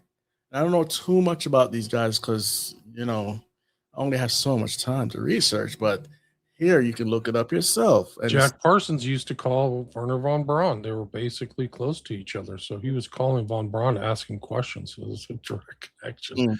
And von Braun was literally paperclipped. He was a higher ranking Nazi at a place where they had literal slaves. Like they had war slaves and stuff. It's really dark. Crazy. Okay. So the reading down here at the bottom says Operation Paperclip granted nearly 1,000 German scientists American citizenship. Many had been longtime members of the Nazi Party and the Gestapo and had conducted experiments on humans and concentration camps and committed other war crimes. The scientists ended up in the U.S. military industrial complex, worked with the CIA and NASA and more. One of the Nazi experiments that continued in America was mind control, known as the CIA's Project MK Ultra, which is a whole nother deep dive. So Annie Jacobson came out with her book, Operation Paperclip, the secret intelligence program that brought Nazi scientists to America. You could pick that up and read it for yourself. Plenty of evidence in there of what happened. And then we get to Werner von Braun, which is part of that system. I don't have a lot to say on him, but he helped to further NASA. It's reported that he became a Christian later on in his life. I don't know exactly what that means, but I'll take it at face value. It says so he's born 1912, died in 1977, and his name is Werner Magnus Maximilian Freiherr von Braun. Was a German American aerospace engineer and space architect. Give me a second here. All right, so that's another picture of him, and then you have a book written there by Eric Bergost. And that's unless you have more to say on Warner, I'm gonna go ahead. Just incredibly smart guy before calculators and all that stuff. A Yeah. lot of space flight or aerospace, you have to have a very good understanding of like geometry and just high level math thinking. So the guy was really smart. They watched him. Like, I mean, he was involved in World War II. I think he infamously said, like, I shot for the stars and hit London, because he was the head of the V2 rocket, which they like shot into London. It's kind of like German humor, which is not that funny, actually. Yeah. It's so much weird stuff going on with the Nazis. So much spiritual connections and secret societies, and oh my goodness. Overlaps with Blavatsky. Like, they supposedly Hitler had on his side table one of Blavatsky's book. I haven't confirmed it yet, but I mean, all the Aryan stuff came out of her, like root races work and all that stuff. Right. Yeah. Okay, so next we go to human machine hybrids. I know it might seem like a really large jump to go to this, but this is all connected. Okay. So when we ended up last time on the last show, we ended up talking about Blade Runner. Okay. And for those that don't know, Blade Runner came out in the 80s, science fiction about these robots basically that look human, and people that would hurt them or whatever. It's a long story, but Deckard, who is the cop, who's a human, has sex with this robot here. Okay. Well, that's kind of one of the twists of Blade Runner, is that in the original director's cut, there's a question on whether he's actually human, because he has that dream of the unicorn. Yeah. And then his coworker keeps making him those little origami unicorns. Yeah. And that's his sign to him that the coworker knows he's a robot. That's kind of one of the ironic things about the whole show. And there's fan debate about is he or is he not, but let's just say he's not. Give you a concept to go on, right? He has sex with this lady, and nothing is revealed in the movie until the next movie. Okay. That's Blade Runner 2049. They have a child. And this is the child, but she has a immune deficiency or something. So she has to stay in this bubble. And that's pretty much the movie. Okay, the two movies. It's a long explanation to even break down both of these movies. So the question is mankind being led to do things that are unnatural? I mean, clearly the answer is yes, but it's even worse than that. Because this article says, could robots have sex? Experts believe machines could reproduce with each other and even humans within 30 years. This article came out in 2014. And so George Zarkadakis thinks robots could have sex to produce superior offsprings. Remember, it's about evolution. It's not about making mankind better, really. But it says here they can make superior offsprings. It is thought that robots could print out their offsprings. Mark Zarkadakis suggests they could breed with humans to create new hybrid species. But scientists warn there are ethical implications. No duh, right? Cybernetic experts told Mail Online mating robots could be produced using current technologies, but it will take 20 to 30 years before they could be used, right? Next thing is 2025 with robophilia said to regulate romance. And there are people out there that say that women will use these sex robots more than men. But this is robophilia. Wasn't there a push to get pedophilia more normal? Well, Yeah, it's now called MAPS. It's a minor attracted person. exactly. I'm just taking my time to get it out there, you know. And I can't remember what year this article came out of, expressco.uk, but I believe it was either 2014 or 2015, 16. And so that's a part of the whole human hybrid issue. And there's more coming up, but I'm going to go to transhumanism and posthumanism, right? And so this little video right here will teach you some things. Transhumanism, the philosophy that says humans are great, but have you tried humans 2.0? It's like a software update, but for your entire species. Born from science fiction dreams and Silicon Valley schemes, transhumanism asks, why settle for normal human limitations when we could be superhuman? The philosophical roots of transhumanism can be traced back to the Enlightenment thinkers of the 18th century, who believed in the power of reason and science to improve the human condition. Figures like Marquis de Condorcet and Julian Huxley helped lay the foundations for transhumanist ideas, envisioning a future where technology could overcome human limitations. In the 20th century, the transhumanist movement began to come together, with influential thinkers like FM 2030 and Robert Ettinger promoting the idea of upgrading the human species through technological means. Ettinger's 1964 book, The Prospect of Immortality, was a seminal work that popularized cryonics as a path to post-human existence. Another key figure was Hans Moravec, a roboticist who in the 1980s proposed the idea of transferring human consciousness into machines. This concept of mind uploading became a central tenet of transhumanist thought. The 1990s saw the rise of the World Transhumanist Association, founded by philosophers Nick Bostrom and David Pearce.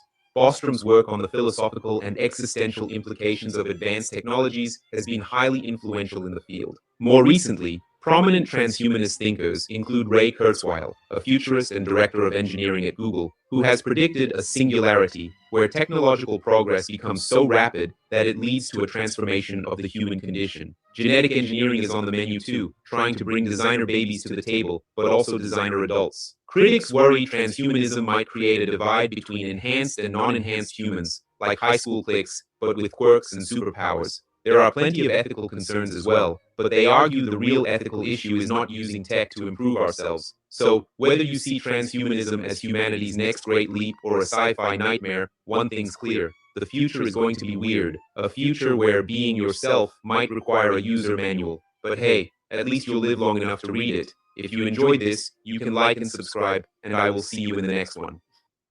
All right. So there's your very short breakdown of Transhumanism. Transhumanism. Okay, so we're gonna get to brain-computer interfaces and more transhumanism. So a brain-computer interface, sometimes called a brain-machine interface, is a direct communication link between the brain's electrical activity and an external device, more commonly a computer or robotic limb. BCIs are often directed at researching, mapping, assisting, augmenting, or repairing human cognitive or sensory motor functions. All right. And another breakdown here, brain-computer interfaces, BCI, are devices that create a direct communication pathway between a brain's electrical activity and what we just read, right? So brain chips are pretty much going to become a thing in the near future. They're already a thing, but it's not ubiquitous, okay? So we have 2045 Avatar project milestones. And this is on 2045.com. If you haven't watched the video or visited the website, you have a trove of information there that you can go research yourself. So from 2015 to 2020, a robotic copy of a human body, remotely controlled by BCI, brain-computer interface. From 2020 to 2025, an avatar in which a human brain is transplanted at the end of one's life. From 2030 to 2035, an avatar with an artificial brain in which a human personality is transferred at the end of one's life. And from 2040 to 2045, a hologram-like avatar. An avatar is a representation, embodiment of a Hindu god, but it's used in all sorts of different definitions now today. But that's right. They're talking about putting your soul into a hologram, basically. All right. I'm not saying all of this is going to happen. I'm just showing you their plans. This is transhumanism, guys. Okay. So I'm going to show you a video from 2045.com that explains everything to you in detail in a very short frame of time. Okay. Listen, take notes, and let's go. The 2045.com international social network for open innovation is expanding. Here, anyone interested may propose a project, take part in working on it, or fund it, or both. In the network, there are scientists, scholars, researchers, financiers, and managers. 2013 to 2014, new centers working on cybernetic technologies for the development of radical life extension rise. The race for immortality starts. 2015 to 2020, the avatar is created. A robotic human copy controlled by thought via brain-computer interface. It becomes as popular as a car. In Russia and in the world appear, in testing mode, several breakthrough projects. Android robots to replace people in manufacturing tasks. Android robot servants for every home. Thought-controlled avatars to provide telepresence in any place of the world and abolish the need for business trips. Flying cars. Thought-driven mobile communications built into the body or sprayed onto the skin. 2020 to 2025, an autonomous system providing life support for the brain and allowing it interaction with the environment is created. The brain is transplanted into an Avatar B. With Avatar B, man receives new, expanded life. 2025. The new generation of avatars provides complete transmission of sensations from all 5 sensory robot organs to the operator. 2030 to 2035, Rebrain. The colossal project of brain reverse engineering is implemented. World science comes very close to understanding the principles of consciousness. 2035, the first successful attempt to transfer one's personality to an alternative carrier. The epoch of cybernetic immortality begins. 2040 to 2050. Bodies made of nanorobots that can take any shape arise alongside hologram bodies. Oh my goodness, what happened? I don't know what happened there. 2020 to 2025. An autonomous system. With Avatar B, man receives new, expanded life. 2025. The new generation of avatars provides complete transmission of sensations from all 5 sensory robot organs to the operator. Implemented. World science comes very close to understanding the principles of consciousness. 2035. The first successful attempt to transfer one's personality to an alternative carrier. The epoch of cybernetic immortality begins. 2040 to 2050. Bodies made of nanorobots that can take any shape arise alongside hologram bodies. I don't know. I keep stopping, but It's not that far off. yeah, exactly. Let me see if I can get it to keep going here. 2040 to 2050. Bodies made of nanorobots that can take any shape arise alongside hologram bodies. Let's keep stopping. But anyway, it's close to the end there. The 2045.com. You see that we're pretty close, but they're behind. But what are you seeing right now? The application of robots everywhere. Everywhere, yeah. Right? So we might see this person, this politician, these people that seemingly aren't a part of it, and they don't necessarily have to be a part of the core, but they could see this as, again, humanity's next step. We need to put robots in place. We need to have cars communicating together and all this. But all of this is transhumanism, because you have to transfer what we have as normalcy into abnormalcy, right? And most people aren't paying attention. And so they talked about the BCIs, right? So this next clip is from a video game developer, Gabe Newell. I just want to show you. See, notice I didn't show you anything about Elon Musk because everybody knows Elon Musk is doing Neuralink. Right.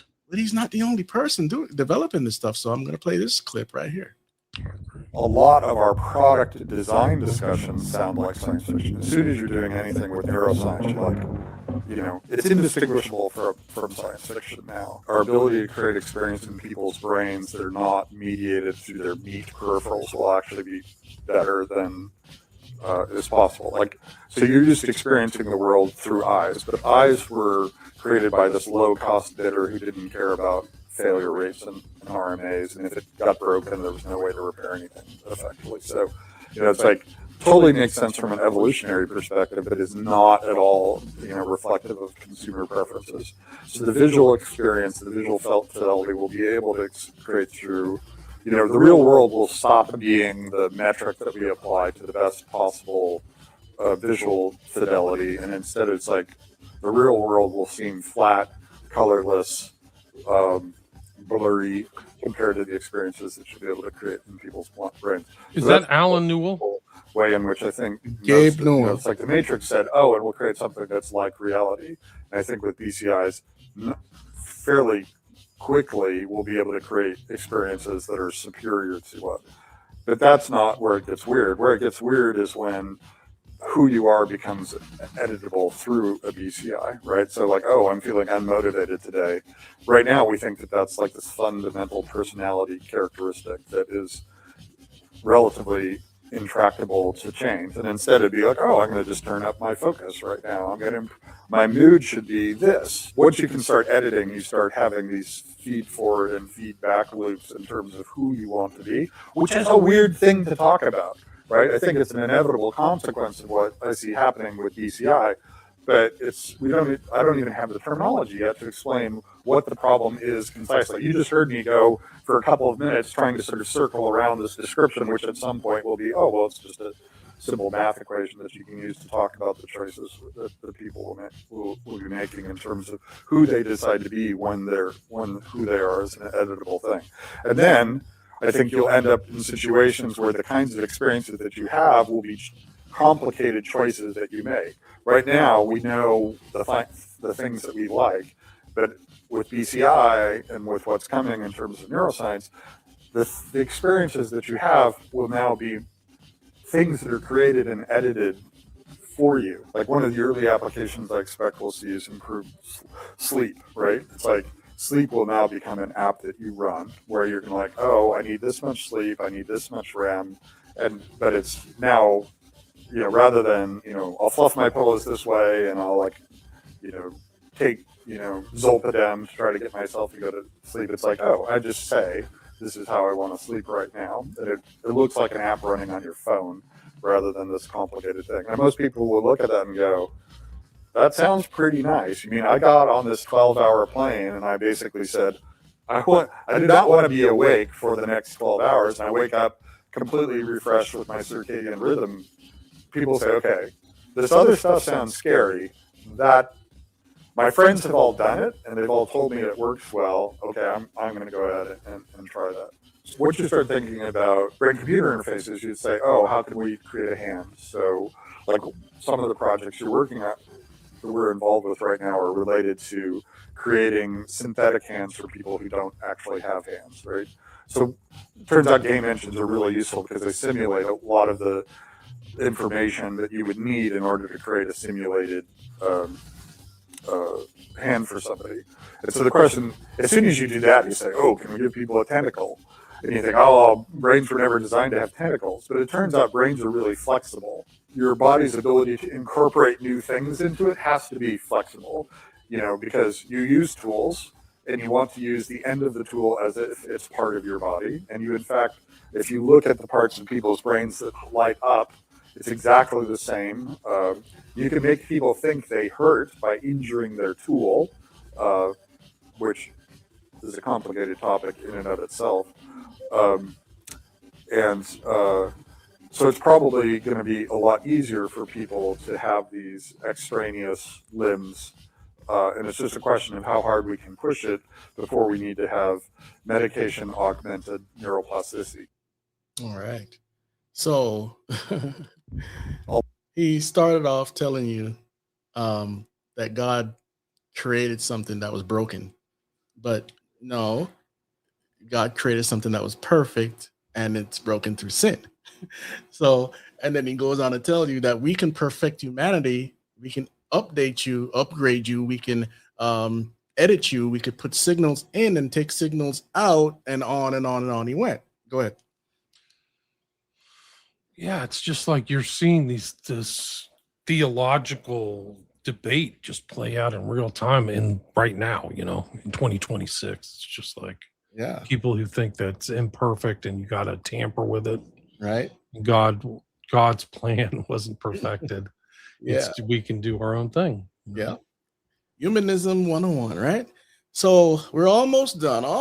So that's the T800. And the reason I'm showing this is because you see human skin on him, right?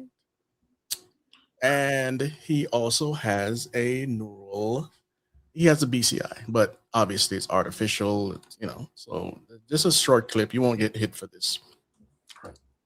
The CPU is a neural net processor, a learning computer. Right? So if anyone out there thinks the term neural link or neural processor is new, it's very old. This is from Japan. It's gross. So if you don't like gooey stuff, look away. Here we go.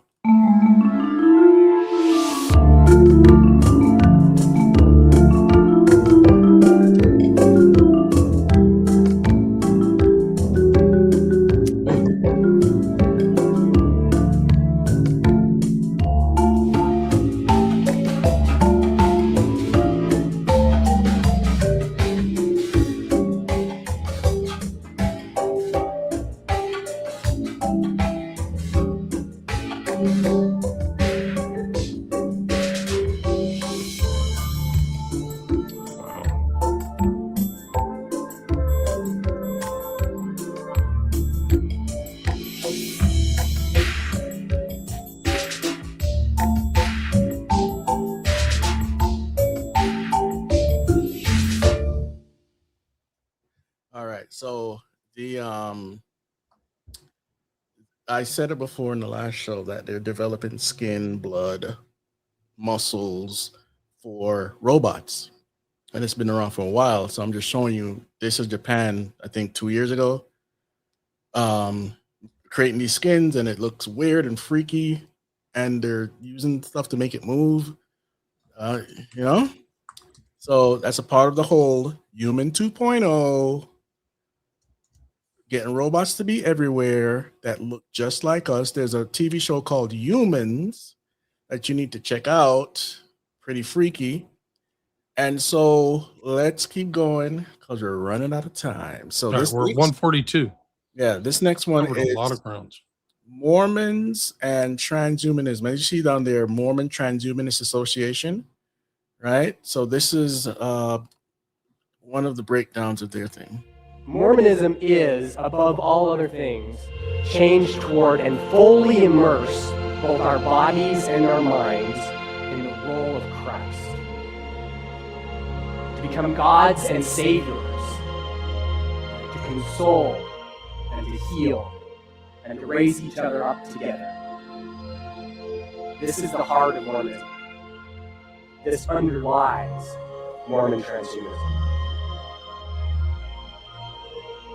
Mormons situate ourselves today in what we call the dispensation of the fullness of time as a time of great advancement in knowledge and power, when we should expect the sciences to flourish. Immortality is physical, it's embodied. There is in Mormonism this notion of progressively improving bodies as well. Our scriptures have this idea of a transfigured being receives a certain quality of body, then a resurrected being receives an even better body, more robust body. I am a transhumanist, not despite my Mormonism, but rather I'm a transhumanist because of my Mormonism. My Mormonism mandates transhumanism. Our scriptures require implicit transhumanism. And many Mormons are transhumanists, not because we're trying to find a solution to fix our religion. Our religion led us to transhumanism. We feel a spiritual mandate to engage in transhumanism. Spiritual mandate seems to be the theme here, right?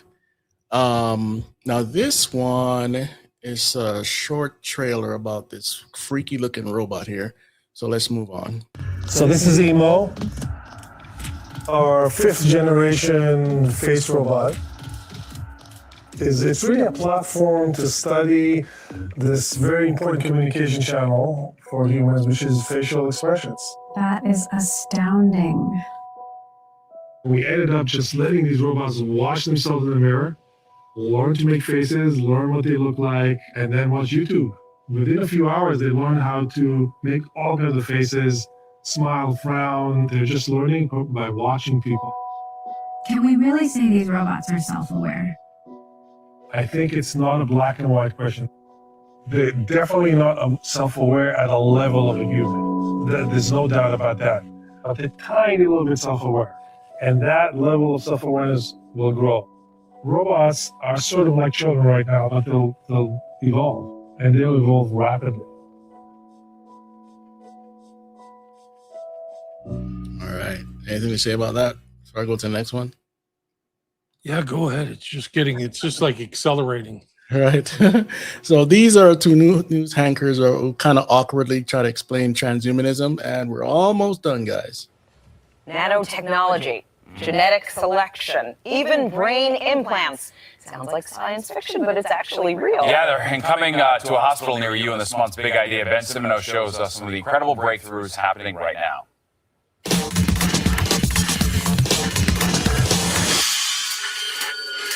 We can upload his consciousness. We can save him.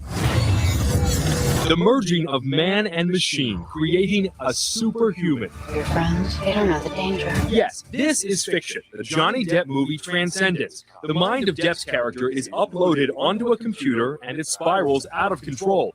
It's a big idea, a man backed with the power of a machine. Some call it transhumanism. The dictionary definition of transhumanism would be the belief that we can push past the limits of human abilities. That sounds awfully futuristic, but author, dreamer, transhumanist Ramsey says that future is already here. Our age already looks very science fiction to someone born a century ago. If you use an iPhone, you're sort of a transhuman to a certain extent. You have these new abilities we didn't used to have. But what if you can't hear or see? Let's take things a step further and go inside the body. That's where technology is leading to amazing advances. I think the future is limitless. Dr. Sean McMenemy is a surgeon at Manhattan's NYU Langone Medical Center, who on a regular basis places implants in the brain. That's right, the brain. Resistance is futile. No, we are not the Borg, the half-human, half-robot species from Star Trek, but brain implants are, these days, normal, especially for people without a critical link like a damaged or missing nerve connecting the ear and brain. Before the advent of the brainstem implant, there was nothing available for them. They were going to be without sound for their entire life. As an audiologist, Dr. Bill Shapiro teaches patients how to translate electric signals sent by the implant into sounds. So what do they hear? How quickly do they hear? It depends on the patient. It's variable. There are patients that are able to understand speech almost immediately. Implants are limited for sure, but they give new hope. Left leg up. Helping the paralyzed regain movement in Kentucky and the blind to see in Michigan. Just this January, patients there received the first U.S. implants of a bionic eye, engineered by the company Second Sight. So we're going inside the body to help people hear and see. But what about fight disease? Well, thanks to nanotechnology, that's about to happen, giving the phrase under your skin a whole new meaning. Right here is the plaque. Okay. Plaque buildup. At Columbia University Medical Center, Dr. Ira Tavis is working on a nanoparticle to slow down the buildup of plaque in arteries, which can lead to a heart attack. His nanoparticles, designed with Harvard doctor Omid Farrokhzad, are cloaked in stealth technology, bind themselves to the plaque, and deliver drugs on the spot. Nanoparticles also have huge potential in treating cancerous tumors. You can get exactly the drug you want, exactly the place you want it. But maybe cancer and heart disease will become a thing of the past. Technology is about to let parents combine their DNA virtually to see if a potential child is genetically likely to develop disease. Some worry it could lead to designer babies, but it excites Ramez Nam. I'm not sure that selecting some of the genes for our children is that different than selecting what schools they go to, picking their diets, picking what books we read them. It's all about making mankind stronger, smarter, and healthier. Who doesn't want that? Ben Simino, Fox 5 News. All right, so they always tell you the pros, not the cons. Don't worry, this is safe. This is the next leap in evolution and humanity, and we'll wipe out diseases and all these platitudes. But they never tell you what can go wrong, like people implanting nightmares, you getting hacked, your arm, whatever, And there's also a term out there called the Internet of Bodies. You want to go look that up, guys. So this last thing is very short, less than a minute. I want you to see that with all this altruistic, and all these platitudes and whatever, there's some people that will do things to stop you from stopping them from becoming a god. And here's one. We are going to become gods. Period. If you don't like it, get off. You don't have to contribute. You don't have to participate. But if you're going to interfere with me becoming God, you're going to have big trouble. And we'll have warfare. The only way you can prevent me in this 50 or is to kill me. If you kill me, I'll kill you. You'll kill me, I'll kill you. Let's see how that works out. That's it, guys. That's it. It's incredible stuff. Like, these people are on the road to Godhead, and you can't get in their way. If they're trying to become a god, like, whoa. Yeah, think like Satan, but you're act like independent. Satan. Yeah. It's strange days indeed. I mean, this stuff is really happening. It's all through these files, Epstein files, which I've been reading a lot of, and it's just everywhere. Yep. It's really what these guys think. The tech elite thinks kind of like this, like transhumanism, eternal life. Mm-hmm. Teal puts like baby's blood on his body or does infusions or something. Yeah. Also, that life extension guy, I forgot his name. He's all into this stuff. It's really something else. Oh yeah, I know what you're talking about. The younger guy. He doesn't look very healthy to me, but I mean, he says that he's got the body of a 35-year-old. He looks like kind of like a ghoul. Like, eat some food, bro. Right? I mean, it's inevitable. God told you, told Adam and Eve, the minute you eat from that, you will surely die. That's what you're dealing with. And the only way out of this mess to have eternal life is Jesus Christ. There's no other way.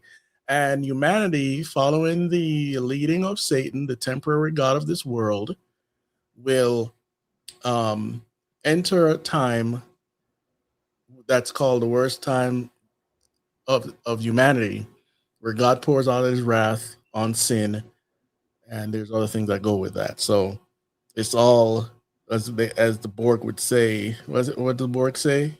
It's all futile. It's all futile. That's right. Sabrina Wallace, Useful Internet on Internet of Bodies. That's what's really scary, is like, we're not going to have a choice whether we're going to be integrated with machines or not. Like, wow. Mm-hmm. Like, there's just so much, and everything's going to be chipped. Everything's going to be sentient or have some type, like, because of the power of processing. Your fridge is going to have stuff, your mic, your computer, your cell phone, if it's not already there. It's smart homes, smart cities, mega cities. Look up America 2050. Go to the images, and you'll see all sorts of diagram how they're going to turn America into a mega city region. Mega city regions all over America, but mostly on the coastlines. That's a part of the technocratic movement as well, and nobody is going to stop that because everybody's on board with technocracy. Right. You're absolutely right. And they're going to call it smart.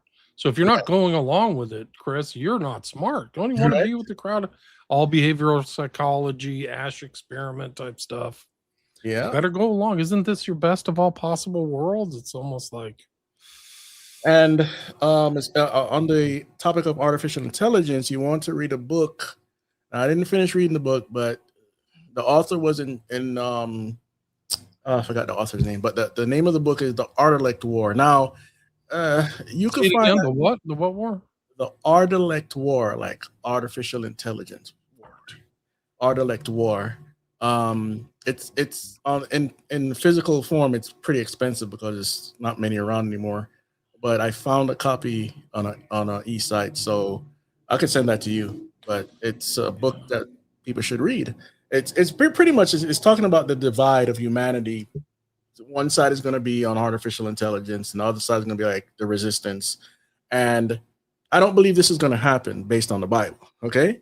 But he pretty much says that the world is going to get so much in battle about this issue. But if artificial intelligence gets to its zenith, he talks about something called giga death. Okay, well, that doesn't sound fun. We're talking about killer robots, drones, autonomous stuff. It's already happening. That's what they're targeting people in Gaza and Iran. Like it's like some kind of targeting software. Yeah, that's really what's happening. So the giga death is real. Like the Skynet concept is ahead of its time. You showed that from Terminator. It is absolutely real. Like it's absolutely crazy. Yeah, we're already living a clown world and an idiocracy. So. It's just it is like some kind of Hieronymus Bosch painting where just like things are whacked out. I mean, some of the people I talk to, they have no idea what's really going on. They're just completely passive, like cows going in a pen. Like, I mean, not exaggerating. Like, I had somebody talking to him, and he just looked at me and blinked like a deer in the headlights as a human being. He just went like this to me. He just went. I'm like, do you read it all? Don't you know what's going on? He had no idea. The consequences. Like, we're literally going from one age to another. Yeah. Like, it's going from like the Stone Age to the Bronze Age. This is like something from like the Industrial Age to the AI age. Yeah. Like Klaus Schwab said, it's the fourth industrial revolution. There you go. You're gonna have the Internet of Things. You're gonna have the Internet of Bodies. You're gonna have 5G, 6G, 7G, 8G, and YG. For those that don't know those terms, look it up. It's coming, and China already has 6G. And the reason why they need that infrastructure is because artificial intelligence will thrive without a bottleneck, and it will be able to control things. The guy I had on before you runs the 6G report. I should get you guys together because like he just shows these studies about 6G. What they're planning is just total like technological sentience on everything. Yep. So they just know where you are. They already kind of do now if you have a cell phone. Right. But like if you become an Internet of Bodies, like what they're experimenting with COVID apparently is you don't get a choice. You don't get sovereignty. You don't get choice. And there's always some psychopath who wants to treat people in the worst way possible. And that's just kind of like, whoa. So, and it's like, at least have a choice in it. Like that's what these shows and all the research you do. Yeah. It's like people like you do is it gives people an understanding of like, hey, do you really want to go into this? Because I don't.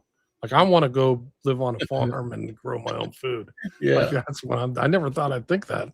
Like the food today, I mean, so here in LA, like the portion size is half what it used to be with double the price. It's crazy.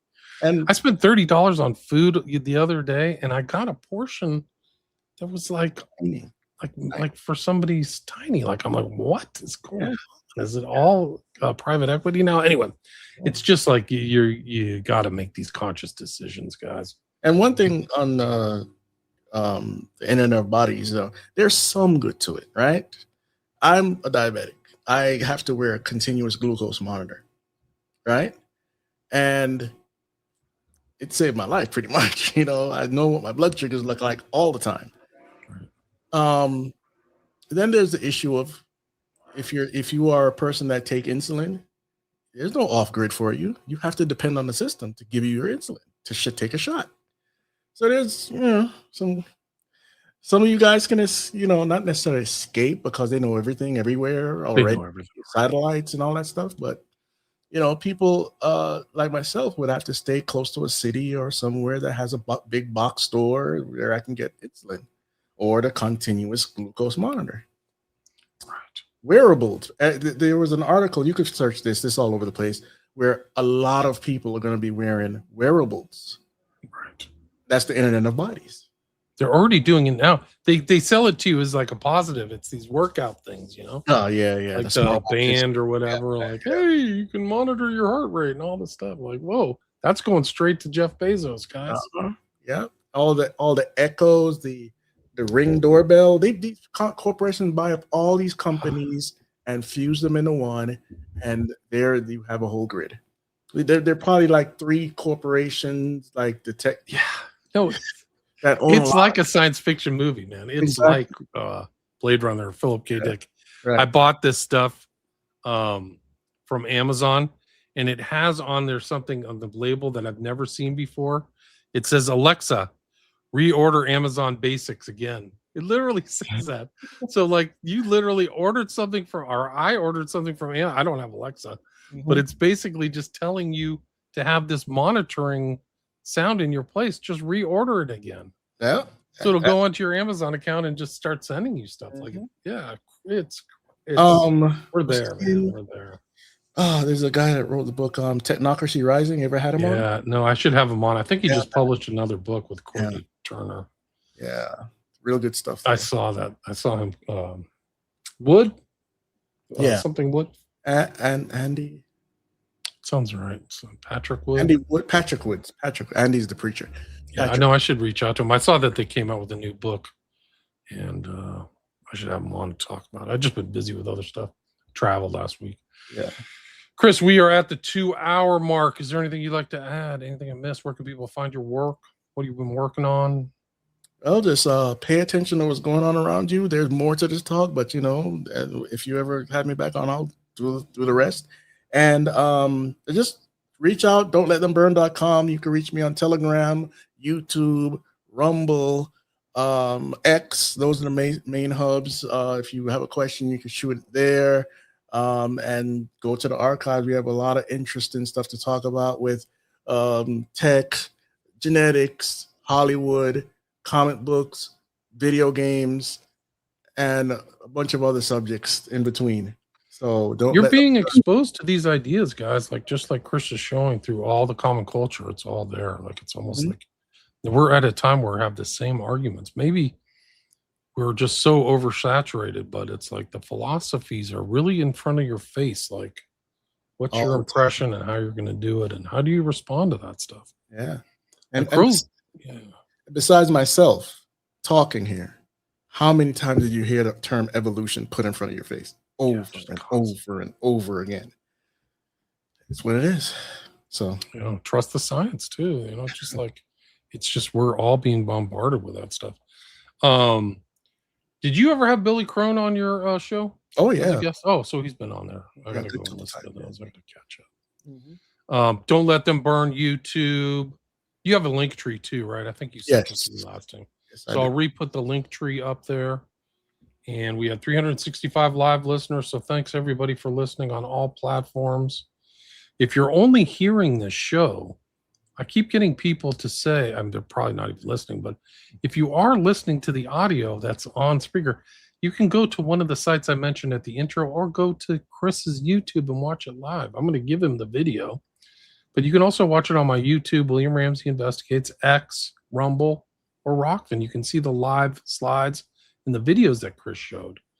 So you don't have the only option, you just have to check the tab button in YouTube too. Because what YouTube did, it used to only be videos.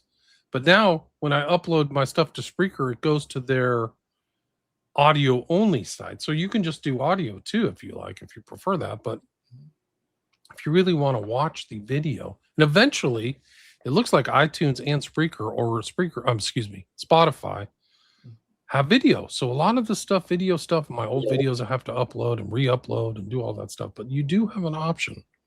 You do have an option to do that. And you can also check out my Patreon where I upload everything. William Ramsey Investigates. There's just a lot of options there, but you also I have 5 books. People can check those books out. Crowley books. I've got stuff on who we mentioned, Aquino today, which is in the global death cult. Pretty dark stuff about Aquino. My older shows about Aquino. Anyway, anything you'd like to add before I wrap it up, Chris? Anything else? The last thing I'll say is this is not about fear. This is about information. And if you're not saved, turn to Jesus Christ today. And I'll end with that. Amen. Great way to end it. Thanks so much for your time, Chris. And thank you. Have you back soon. Thanks. Stay there.